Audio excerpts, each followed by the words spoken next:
to now swiftly move on to our next panel discussion, which will be with our technical partners.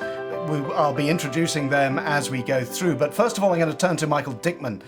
Michael Dickman, as many of you will know if you've been on Res Forum Live before, is a professor at Cranfield University School of Management and has been responsible for some more research, including some research along with Ben Bader there, which has yet to be published.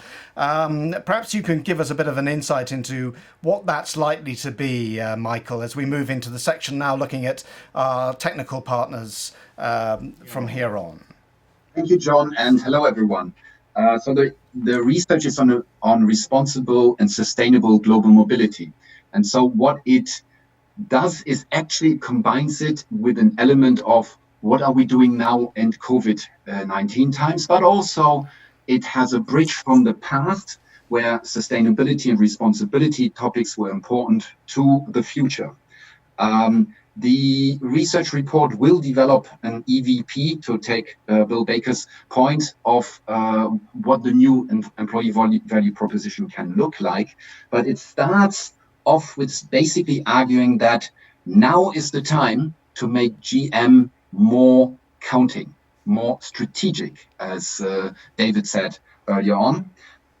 And it outlines also that responsibility and sustainability issues they are important now, they will even become more important in the future. So global mobility departments, when working with their vendors, 30% say now having a poor ethical approach, let's say, responsibility and sustainable approach would mean they will drop their vendor. In 3 years' time, 70% imagine that they will do that as an organization. So there will be a huge shift. And the report ends with arguing, here are 10 action points, but briefly they are: become more resilient, become more ethical, be attractive as an organization, be effective and forward thinking by creating a new global mobility proposition, and lastly, be fair, meaning an international global fairness of local talent versus global talent. Great, thank you, Michael. Let me just bring in our first panelist here in this particular panel with our technical partners, Alan Ferguson, Director of Employee Benefits at WBN Global. Alan, flexibility, and it seems to be one of the big things, technology and well-being, all of these sort of issues. What are you seeing? What are you sensing? Well, I guess, John, our members advise on and guide companies to solutions on risk and insurance. Nobody saw this coming. The Global Economic Forum report, which they produced with Zurich in 2020, the top 5 risks were all environmental. Infectious disease has never made it into the top 5 over the last 13 years. So, nobody saw this coming, but, it was there all the time. Duty of care definitely has taken on a new meaning in the pandemic world, and will do after all this is over. I think that will focus a light on the carriers and the brokers and what information and how people get their information. And if you're not getting your information through your broker and carrier, you should be, because there is an awful lot there to be had. The latest Res research, the Now, Next and Beyond, I think that looks at technology and communication going hand in hand when it comes to the benefits side of things. A focal point for both general information, but also in translating this back to the benefits which employees would need to use. If you look at things like telemedicine, there's been an absolute explosion on that for obvious reasons, and there are well-being applications available now which are global applications, as well as EAP solutions which are global as well. So imagine that information all sitting centrally in one place from a communication perspective. On the new survey, which Benjamin mentioned, more than 2/3 of multinational companies see a high or extreme risk for assignees' mental health. We were talking 65% higher extreme worries about medical assistance and health standards, 86% high and extreme worried about family, 68% high in extreme feelings of loneliness and isolation. So the tech is there to deliver those well-being strategies. And I thought I'd just take from the end of that report, the Now, Next and Beyond, there are five steps. And I thought I would very, very quickly just relate those back to insurances. So number one is reconsider your future GM strategy. This will have an impact on the mix of people, the risks, and therefore the insurance needs of the organization. Don't miss this, because it will have an impact on that. Think digital. There are tools out there that exist within the plans that your organization already has, or in competitors that often come for free. Example is Enterprise Business Travel Assistance application that we have that has global tracking facility for medical assistance, evacuation, crisis management. 3 is prepare an emergency plan with different scenarios.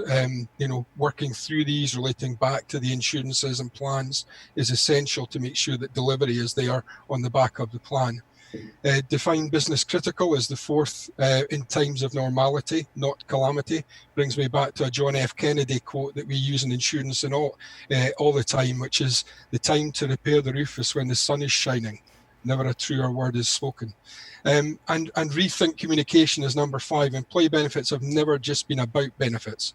If employees aren't able to relate to these or use them in times of crisis, then it all falls down. Communication around the benefits, how they can be used, when they can be used in the context of a particular crisis is absolutely essential. Great. Thanks, Alan. I'm going to wind you up there, but let me bring in Mark Costa Rising, who's Group Sales and Marketing Director at AGM, which is a Harmony relocation member. Mark, at the coalface there, what are you finding as far as practical implementation is concerned? Hi, everyone. I think it's very difficult, and the market is changing rapidly, daily. We're listening to lots of government advice and how that's really leading mobility to make decisions. For us, as you quite rightly put it, at the coalface, we're spending a lot of time listening and then advising our clients. We're delivering services on the ground. Our main concentration in a very agile environment is to look at how can we deliver a surety to families on the move. Lots of people are very anxious. How can we adapt and use virtual tools, which in the past have been great enablers, but I think technology in how we communicate with families and mobility departments is going to become very much a driver going forward. So I think for us, delivering services around the world, we're restricted by governments and how certain countries are coming out of lockdown at various speeds with different restrictions around them. So for us at the coalface, we spend a lot of time really understanding where mobility are. I think there's a lot of confusion for mobility. For once, I listened to this call. I'm glad I'm on the service delivery end. I'm glad I'm moving the people. I think it's a torrid task that mobility have and trying to advise strategic advancements for the business.